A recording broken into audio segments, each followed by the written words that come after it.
Hello and welcome to the Wicked Edition. I'm Dr. Kingori. We have a great show lined up for you. One of our guests for tonight is arguably the queen of TikTok. She's a content creator and a very talented actress. Nikiamua kuwasomea profile yake zote sahi. Profile yake yote sahi. Sidhani nitawezana. Azziad Nasenya is in the house. Now also in studio is a lady doing big things in the construction industry. That's a polite way of saying tumwaletea dame anaweza kukujenga. To be specific, she is a quantity surveyor. Caroline Tinyari is in the house. Now, last but not least, here for the third time, and you've always loved him. One of the biggest brands in the Kenyan comedy scene, tunaletea brother Jimo Onjero. Smart Joker is in the house. Asante. I'll be talking to them in a few, but before we get to that part of the show, Old Town Mombasa was recently put on lockdown after 12 people tested positive for coronavirus in the area, but from the reactions of some of the area residents, catching coronavirus is nothing compared to kukula chakula na haina nyama. Nateseka na familia yangu. Unazamini leo kwanza kwa hilo ni 3 days sijakula nyama. Mimi nakula tu hizi vitu vya kawaida. Buche imefungula jana. Ni maisha gani hiyo? Na daily mimi nala kuku na la nyama na la samaki. Ukisikia mtu anaongea hivyo na hii uchumi ya Kenya sai, what more proof do you need? Ndio uamini Illuminati is real. Shida kubwa hapa ni ati mtu amekaa 3 days hajakula nyama. My interpretation of this is that boys wetu anaogopa mboga kuliko corona. However, this is not the first time nimesikia mwanaume akicomplain ati hawezi kaa kwa nyumba na mboga for more than 3 days. Unazamini leo kwanza kwa hilo ni 3 days sijakula nyama. Don't you find it fascinating that huyu jamaa hata yeye haamini ati ni yeye hajakula nyama for 3 days? The nerve. Mpaka anatuinvite sisi kwa hiyo mshangao yake. As in huyu jamaa amepigwa na butua na amekataa kupigwa na butua peke yake. Ametandikwa na butua, but he has refused to go down alone. I can't get over the choice of words. Ati unaweza amini. Like yeye hajaamini. Sasa anauliza kama sisi tunaweza amini. How unbelievable could it be that hajakula nyama for 3 days? Unazamini leo kwanza kwa hilo ni 3 days sijakula nyama. I couldn't find a better reaction. See, in these times, this stuff, COVID times, we have people wenye, the only time wameona nyama ni ikiwa ng'ombe. In this same country, kuna mtu ana complain ati amebreak record ya the longest time bila kukula nyama. Na ati ni 3 days. Ama unabe oxygen ya huyu jamaa inakuja in meat form. Hapana. Hapana. Hiyo ni kukoza adabu. Kabisa. I have also said that jamaa wetu anaogopa mboga kuliko corona. You may ask, how did I conclude that ni mboga ndio imeleta hii shida yote? Research. Now, according to a report allegedly released by the World Health Organization in October 2015, one of the side effects of excessive consumption ya sukuma wiki is arrogance. Now, there goes your confirmation that Pastor Nganga is a vegetarian. Stupid. Arrogant. One of the late President Moi's memorable quotes is, kichwa ya Mwafrika ni ngumu. Now, there is no time in history where that quote, when that quote has been more relevant than these COVID times. In Murang'a, now, when it comes to drinking, sanitizer has officially replaced alcohol as the leader of majority. Na hivyo mnasema ati sanitizer ati inakunyagwa. Sisi tunakunywa. Na tunakunywa hiyo kibuyu tukiwa 3. Unakunywa kwa nini? Kwa sababu ina taste kama pombe. Kwa sababu pombe ilifungwa kwa kilabu. Sasa tunaonelea sasa tukunywe hiyo. The sanitizer, they say, has a renewing effect. Sasa wewe unalala mkiwa mzuri tu. Kama mtoto. Nikikosa hata asipati usingizi kwa sababu utaota madoto ingine. Sasa mimi natafutaka sanitizer mahali mimi nitapata. Enye walevi ya wananga siri. Yani ati hiyo kibuyu tunakunyanga tukiwa 3. Why do you snitch on your friends who are not even there? Ukishikwa na polisi waambie leta hao wengine wawili. Now, sanitizer is now the leading brand of alcohol in Murang'a. And as sad as that sounds, the government has 2 options. 1, kupackage janga kwa mtungia sanitizer for the safety ya walevi wa Murang'a. Or 2, walevi wote wa Murang'a wakuwa wanaenda kusanitiziwa kwa police station. Challenge with option 2 is trust Kenyans to improvise. Tutakuwa na kesi after kesi. Sikia polisi, majamaa wawili tunaweka ndani leo. These 2 gentlemen, baada ya kusanitiziwa na polisi, tukawashika wakinyonya vidole. Now, afade mimi niko na swali. Kuna kidole yako imenyonywa? Basi unanishikia nini? I would live for those cases. Now, one observation I agree with is that this pandemic is going to redefine priorities.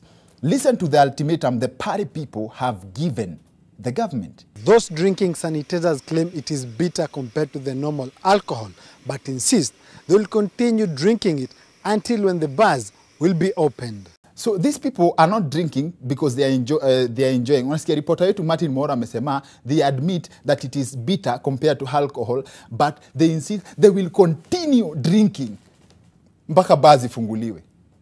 Azima wamesema watakunywa sanitizer mpaka bars ifunguliwe. Yani, to put this into perspective, this is like swearing that you will continue taking poison until your enemy dies. Good luck with that. Now, also one thing for sure is that by the time things return to normal, if they do, expect a lot of changes. And hopefully, I hope personally, I don't know whether I'm hoping against hope, but I hope that that happens soon. Because some of the changes from these coronavirus adaptation techniques are becoming too much. This restaurant in Sweden has taken social distancing to a whole new level. Wana deliver food na kamba. Aki, I hope things go back to normal before social distancing in Kenya gets to this level. Ati ulikuwa umeorder chakula town, unaletewa kawangware na kamba. Itapitia wapi? Hello? Hello? Nilikuwa nimeitisha chapati na kuku. Mbona naona chapati peke yake? Na si niliwaambia mpitishie chakula Ngong Road. Sasa ona wakora wamekunywa mpaka supu. Now, one of my favorite memes ever shared on this show ni hii meme ilitengenezwa na Alan Gadesha ya ati ukiwa mjengo alafu demu yako akutext, "Come na pizza babe." That meme is independently funny. Lakini the other day I went to the ground and I now understand why mtu wa mjei anaweza anguka ukimwambia kuje na pizza. Hata before niwaambie mambo ya ground, wacha kwanza niwarudishe hapo kwa pizza. We had Bernardo Diero, who's one of my favorite peoples and a former construction worker on the show, and here's what he had to say about wasewa mjengo na pizza. Kama hiyo jamaa ameanguka na alikuwa ameambiwa mambo na pizza. Na what? Pizza.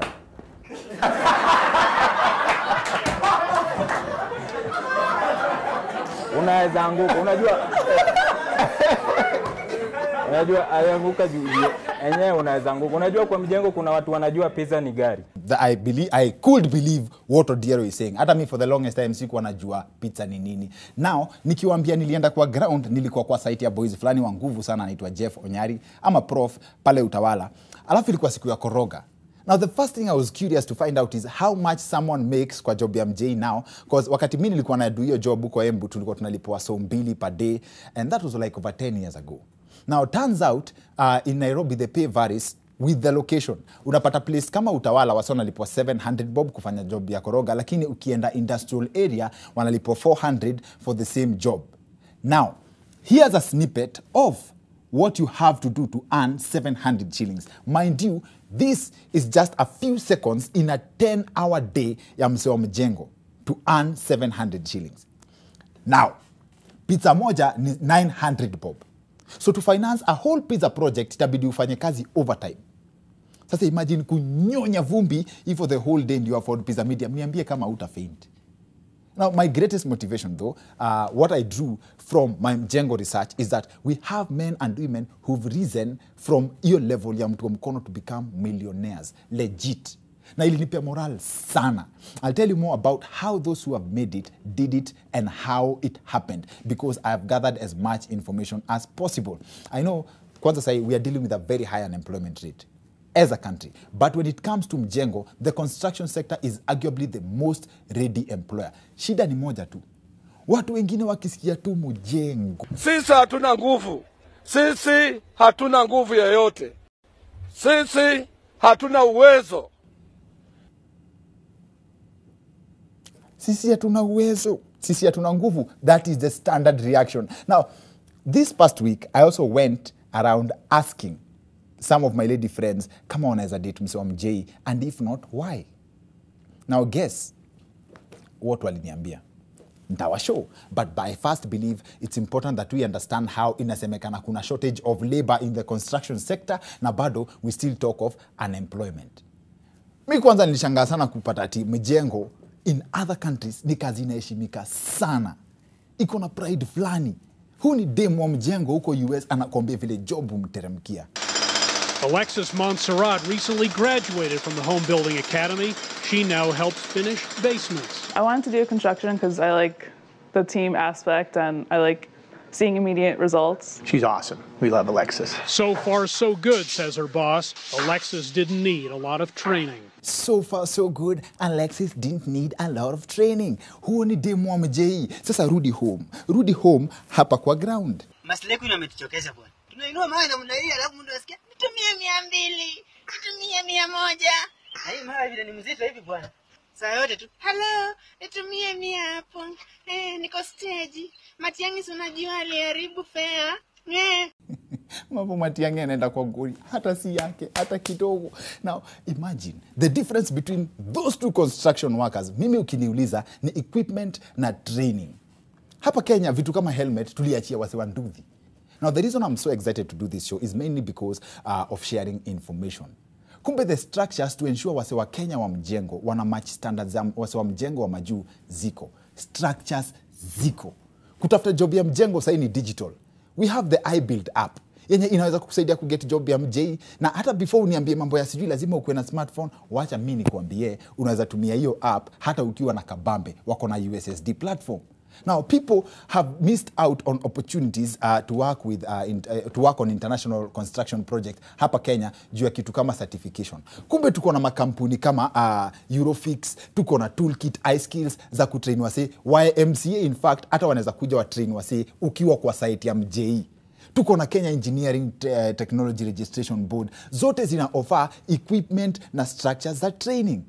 And I've always had a passion to deal with unemployment. Na watu tumekuwa pamoja kwa hii journey ya Wicked Edition. Mnajua we have dedicated several episodes to highlight on opportunities zenye watu wanaweza changamkia. Alafu unajua nikisema mjengo kuna watu nafikiria it's all about kuwekelea mawe juu ya zingine. I'm part of an open Facebook page. It's a Facebook group inaitwa Builders Forum Kenya. Ingia hapo utajua kujenga ni talent. Kuna watu wa roofing, kuna plumbers, kuna welders, mafundi type zote, na ukiona kazi yenye mtu amefanya. Yani, kwa hizo vitu kidogo nimesema, why do you think we would have Azziad Nasenya, Smart Joker, and Caroline Tinyari on one set? Si mnajua mimi si wangu shangi. Join us on the other end of this short break for the second part of the show. So see you guys in a bit.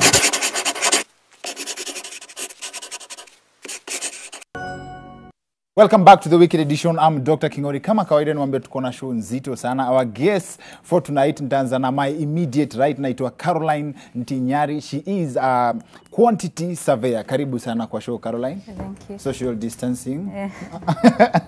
Alafu also in studio tuko na I believe I would describe her as what Nazam describe as what you get when opportunity meets preparedness. Azziad Nasenya is also in the house.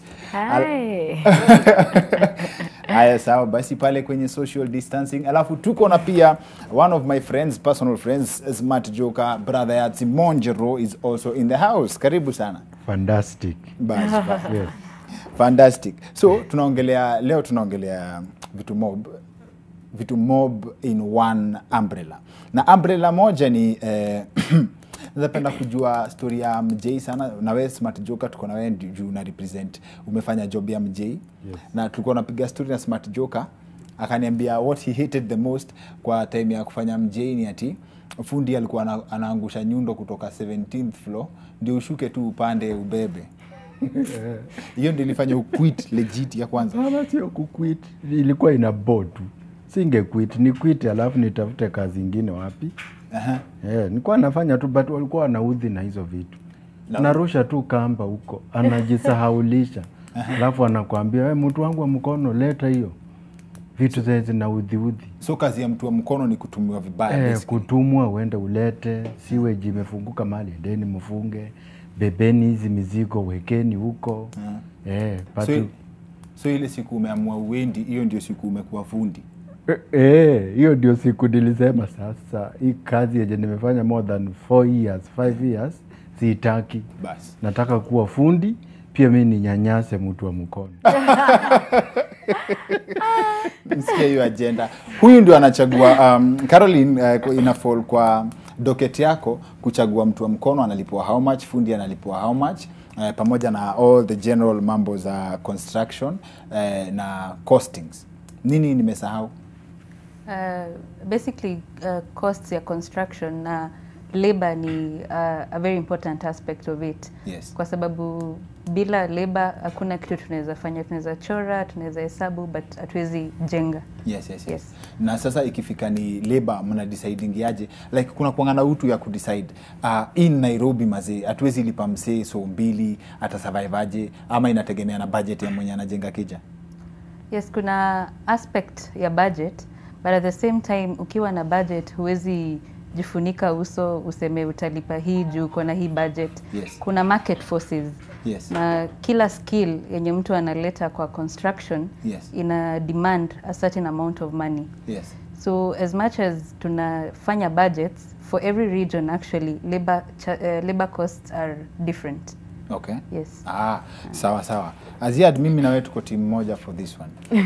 But wewe unaongelea madem leo na kuna msee alisema ati hii dunia kama si juu ya madem, as in kama nyinyi amngekuwa as in si tunaweza lala hata ndani ya mapipa, as in no one would care.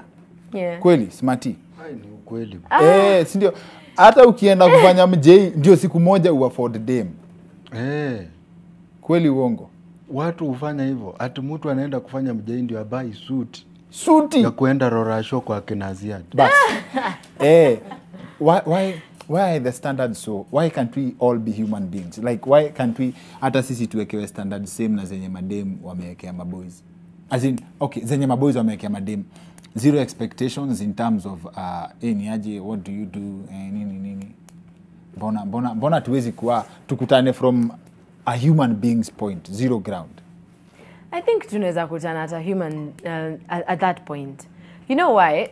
Because first of all unasema ati excuse me, you need to do what you're doing ndo impress them, ndo upate them venye Smarty anasema. It doesn't make sense. Me when I sit down and I do what I am doing, I don't do it ati ndo impress Charlie ama ndo niende kukua nini. No, you don't do it from that. Nini madem ukwa impress ma Charlie by default. You don't need to do anything. Kweli uongo? Me I would just say if you've groomed yourself and you're big upstairs, like kwanza wewe mwenyewe jifikirie, jijenge kwanza. Ukishajijenga na umejifikiria, hata kama ni hiyo kazi ya mjengo, trust me, mimi Azziad nitakudate tu. Trust me. Kama unafanyia kazi ya mjengo and you're big upstairs, kuna mtu atafanyia hiyo kazi ya mjengo tu bado. Lakini ako na akili ya kuinvest, ako na shop mahali, ako na shamba mahali, anakodisha land mahali. You see? Bado amesota. Bado big upstairs haijaanza kupay back. Si ndio Smarty? Bado. Show the aspect of working hard. Unless big upstairs ni size ya kichwa, I don't think it show. Hakuna evidence and sijui news scoutaje for potential. What? News scoutaje for potential in a man. Like utajuaje Smarty can be a millionaire in 5 years time? Yes. The hard work. Kama mtu ako na bidii na mjengo is hard working. Kubeba mawe mpaka 50. It is hard working. The shida is the thinking. You can be hard working lakini sasa shida ufikiri. Alafu pia nani Azziad. Yes. Kwa mfano umepata king'ori ni kijama fulani. Unataka kuolewa kwa king'ori because una guess, una predict atakuwa milionea, ama unataka kuolewa kwake prophet ama unataka kuolewa kwake muzae watoto watoto wasome watusaidie. Sasa hao watoto mkitaka mkioana mzae watoto watoto watasomeshwa na nini? Inafaa uangalie pia ni mtu mgani mwenye unakuwa involved naye. Kama ni mtu unajua king'ori unaweza kuwa uko na do uko na nini, lakini hata ufikiriangi unapata hizo do, umeenda club zimeisha, umefanya nini zimeisha. Lakini mtu wa mjengo there is no relationship between do na kufikiria. Yes. So do ni kuangukia, si ndio? Because mtu anaweza kuwa na do na afikiri you are one, si ndio? Bas, thank you. So bon kama tusha establish do has no relationship na kufikiria. Mbona tusikutane common ground? Me think tunaweza kutana common ground. But I think tu ni mentality. Kama sasa mbona smart joke, mbona unasema hivyo? Mbona unasema ati women wanawapewa pressure ya ku work hard so that you impress them? Ni pressure sana. Kwanza siku hizi mimi king'ori nasema hivi. Mtu akitaka kuoa ama kuolewa, hiyo siku yenye anakutana na msichana, akuwe tayari na ajiambie mimi nataka kukuoa. Na msichana pale akuwe tayari kuolewa. Mambo na kudate kufanya nini tupiliwe mbali. Because hiyo dating ndio inawekanga watu pressure.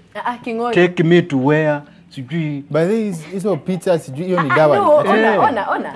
Naturally, you know that I'm saying that squeeze it may change. We need to like share the responsibilities in the house. But what I'm saying is this. Naturally, a man is built to provide. So before you get yourself into a relationship, usisema ati sijua wanawake wanawapea pressure. No, you take your time, build yourself. Kuwa ready to be in the position of being in a relationship. What are you doing in the meantime? What am I doing in the what time? When I'm building myself, preparing to... What are you doing? See me, I'm relaxing and building myself too. Allah? Building yourself while relaxing. Unasikia pati ya maboy wakijengana kuna relaxing while building yourself. Sana. Hadi mimi niko kwa mjengo na inua. Mawe. Alafu na yako tu mahali amerelax. Nimesema ati anajijenga. I think by what you mean by relaxing while building yourself ni kukula, si ndio? That's how you build yourself. No. How? You know, like nini, perspective yake ya kunini mjengo. Watu work hard in your own area. Me, I'm working hard in my own area. If I'm going to school, if I'm creating YouTube, I'm working hard in my area. Okay. So you work hard in your area before you go out and look for another person. That is what I'm saying. Haina haja ukue kwa mjengo hapo unasema you're working hard because you want. Sawa, you are working hard. Yes. Mahali tunapotezana na hata wewe unaweza tusaidia hapa ni place moja. Wapi? As in, tuna agree you work hard in your area. Yes. But mtu wa mjengo anahitaji kwanza ajijenge kwanza before I imagine ati anaweza kuja aseme ni aje sasa inaweza. Before iweze date ngapi pesa ya mjei imeisha? Imeisha. Yako wewe ulikuwa kwa relationship time ya mjei. Ndio relationship uko mpaka sasa hivi? Hapana. What happened? Tuliachananga hivyo. Juu ya mjengo. Nilifeel ni juu ya mjengo. Unajenga na yeye anabomoa huko. Anabomolewa. Ala. What happens, Madi? Sijui. Unajua pia kuna wakati the worst thing yenye nimewahi fanya kwa mjengo. Nilienda na tukapangwa vizuri na tukaambiwa kila mtu abebe mawe 93. Kuna mawe 93. Ukimaliza enda home. Nilibeba mawe 91 mpaka 93. Yeah, nilibeba na 2 hours. Na nikaenda home. My brother. Kama kuna mtu wa mjengo huko nje usiwahi fanya tabia mbaya kama hiyo. Nilienda nikalala, umewahi usingizi. Mpaka ndoto zenye unaota sio za prosperity. Hey. Ngoja. Uliambiwa we mawe 93, we bora ukibeba enda home. Job yako imeisha. Nilikuwa nainua na weka 2, number 9, unaijua? Na beba na weka hapa 2. Sijui vile nilikuwa najiwekelea. Na napanda stairs mpaka 4th floor. Na weka napanga na rudi chini bio tena 2 hours. Haiwezekani boss. Lakini ulimaliza. Nilimaliza. But ni kitu unusual. No wonder wewe uinama hivi before uperform kwanza. Ilikuwa kama side effect. Ala. Sasa imagine mtu anaenda na beba mawe 93 lakini bado hajafika ligi. Kingori si story ya kufika ligi. Unaona kama wewe ni mtu wa mjengo unataka relationship. First of all, know who you're getting yourself into. I'm sorry to say, but hawezi kwa mtu wa mjengo unataka kudate kadi hapana. Just know your girl. Siko ubaya. Usiende kwa hiyo nini like David. Siati haezi mkubali no. Usimatia hizi angukia Cardi B. Okay, anaweza Cardi B ako na roho. You never know. Maybe ana date mtu jua anampenda. Ulijipataje kwa mjei kwanza? Kwa mjei? Yes. Sini kufutwa job zingine za nilikuwa nafanya huko Limuru kazi ya kufikia kanyazi. Yes. Kwa hiyo kampuni ya kutengeneza viatu. So nikafutwa. Nikaenda kwa ubawabu huyu nini soja ya Waget. Umekuwa soja? Yes. Nikafanya hapo mwezi moja nikachujwa, nikaenda nikalimalima mashamba huko Tigoni Limuru huko. Ikakataa nikaenda sasa Karensi ushamba boy. Then after ushamba boy now nikasema wacha ikae nilifutwa by the way tena. Yes. Ndio nikaingia sasa kwa mjengo na usanii pia. When it comes to tuseme kama costings, how big is the impact ya kutreat fundi poa versus the final cost of construction? Impact ya in this sense, squeeze it kona stories are affordable housing, right? Yeah, you can opt for cheaper material but ziko na quality poor, si ndio? Right. How likely is a client what's the likelihood of a client to opt for cheaper material alipe fundi vizuri? Actually, not many people are going to that direction. Juu kiona kama saizi kuna cheap methods of construction, not wanataka kutumia easy styrofoams, panels, ni material very easy kuwork nayo. Yes. But lazima utrain fundi wako, like umpatie special training kuhandle hiyo material ndio aweze kudeliver. Yes. Ndio utaspend less on labor ukicount zile masiku zenye unalipa per day. Yes. But ukiwa umemwekea skill utakuwa umesave in whole, utakuwa umesave labor cost yako. Niliambiwa pia there are trainings zenye unaweza pewa on site ukue wewe si tu mtu wa mkono, wewe ulikuitukiwa mtu wa mkono, si ndio? Hapana. Mimi nili upgrade. Uliji upgrade, you promoted yourself, ukakuwa fundi. Nikakuwa fundi. Tena nilifanya nikimaliza tu hivi kazi yangu Saturday nikapewa pesa zilikuwa 3600 Riara University tulikuwa tunajenga huko.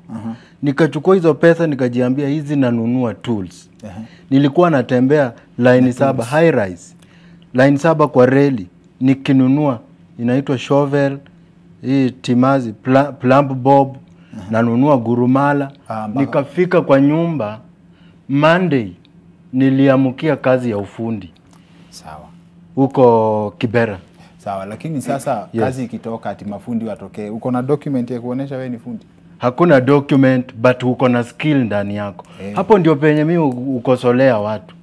Unaona hata hizi interviews za kazi, ati wamewaita watu wa media, ma presenters, nini, ma editors. Ati mmeenda hapo wanawauliza who was the president of Uganda, the first one. Ama who is the president of United States of America. Unaenda kuedit president kwa computer. Wacha wakuulize software ya kuedit ni nini. Thank you. Yeah. That's a very important point. Na unajua bado hiyo uangusha watu nje kwa sababu kuna wasiuogopa uko na skill. Wewe ni pro, wewe ni baba yao. But kuna jobs zingine unajua kama deal kubwa za construction utaangukia kama mtu anaweza sema ni aje tumetest huyu tukaona ni fundi design. Unaget? And that's where organization kama hiyo inasema inaitwa toolkit ice kids inakam. Wanaweza kuja kwa site na wakutrain na upatiwe certification. So yes, unaweza fanya fundi freestyle but mtu akikuja aitishe document yako uko na kitu ya kushow. Menda few meetings social distancing of course. Unajua kuna watu wanaweza nikujia ati meetings gani? Kuna Zoom baby. Nikaambiwa na a gentleman anaitwa Patrick Tarano na work na Eurofix. Kaniambia wao they supply building materials. In fact as in their company ina work na up to 70% of construction needs wanaweza cover up to you. But akaniambia kitu moja ali notice mafundi wao walichanuka. Wakakuwa msi anakam anasema badala ya kujenga anaweza sort finances akuja take up job, si ndio?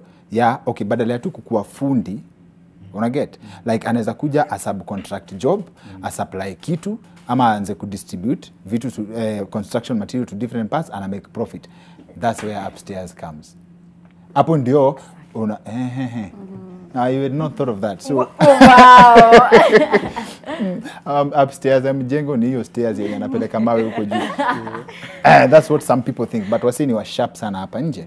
So I think I really needed to share hiyo maze kuna hope, una get like we kwanza next time tukiona Azziad weds Karanja ama Azziad weds nani unikutana wapi kwa site ya MJ. Isn't that a beautiful story? It is. Inatesa. Si ndio? Inavutia sana. Kwanza rumors zinasema watu wa MJ uwezana proper. Si ndio? Alafu pia kuna applications. Kuna applications kwa hizi masimu zetu. Yes. Hizo applications ukiregister ndani kama specialist wa kujenga mawe, fundi, digital so on. Yes. Imagine unapigiwa simu ukiwa kwa nyumba. Yes. Unaambiwa kuna pipe imeharibika Kileleshwa, tunaomba ukuje. Uko available. Kama huko available wanaita fundi mwingine hapo kando. Alafu pia kuna rating ya kama na experience. Nilipoa hiyo brief. Hiyo application inaitwa iBuild. Yeah. Ina show inaitwaje? Inaonesha ni kama cab hailing. Iniiza kuita taxi ya wasio wa mjini. So first hauna hiyo hustle ya kwenda kuamkia sijui 6 wapi kwenda kutafuta job. Hauna hizo nini. Na plus bado kuna platform ya to get a job. Other than kuwa efficient, kuna pia issue ya kujiongezea skills. Kwa sababu at the end of the day, hata nikikuhurumia sana aje na wewe umejieka mtu wa mjengo, unataka tu kubeba mawe na simiti, hautaki kujua what goes on after kubeba hiyo mawe na simiti, then utaishi tu hapo. Tuongeleshe madem mazi. Waambie wa balance standards kidogo tukienda. I'll just say, yeah, exactly. Clicking on amesema balance standards. If you get yourself involved with a guy, just know the kind of guy you're getting yourself involved with. Usiende tu hapo kustress mtoto wa wenyewe jamani. Elewa pia. Yeah. Nini? Hiyo ni code language. Code what? That's code for something. For what? Sawa. Smart. Yes. Wewe mwenyewe sini parting shot. Yes. Wewe mwenyewe hapo penye umeketi kwa kiti umejiquarantine kwa nyumba yako. Unaweza ji-upgrade mwenyewe ukitaka. Na usipotaka unaweza baki tu hapo penye huko. I'm the sweet choking smooth smiling smart choke kutoka Kipra lawyer wa Team Mafisi with a baby face. Lawyer wa Team Mafisi mgani amesema hezi kubali kutongozwa kwenda kabisa.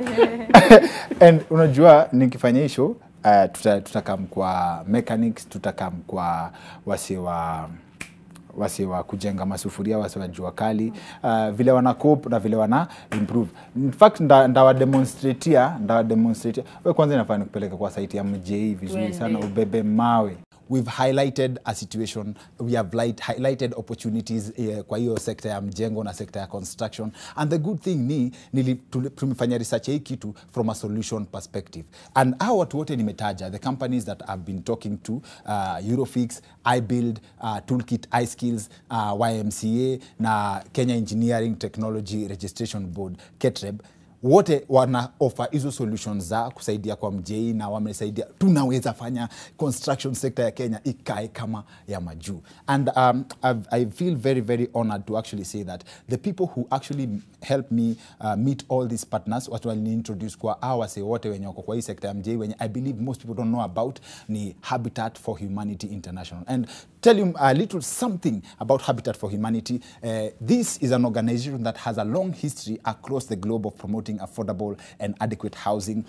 And towards this end, Habitat's Tawiliga Center for Innovation in Shelter is supporting and promoting innovation kwa access na mambo ya adoption of quality na affordable housing solution through market-based approaches. Na among hizo Tawiliga Center programs ni housing construction, hizo approaches ni housing construction labor, that's unasikia. Niko so passionate about story ya mafundi, and that's a program that seeks to improve access to adoption of quality housing construction services. Ukisikia fundi amepitia through au wase nimetaja hapa ni fundi mwenye anakuguarantee quality conditions, and the job quality conditions ina include mpaka welfare ya fundis, hata conditions zao wenyewe. And I'm so glad I met them, and I hope you will too.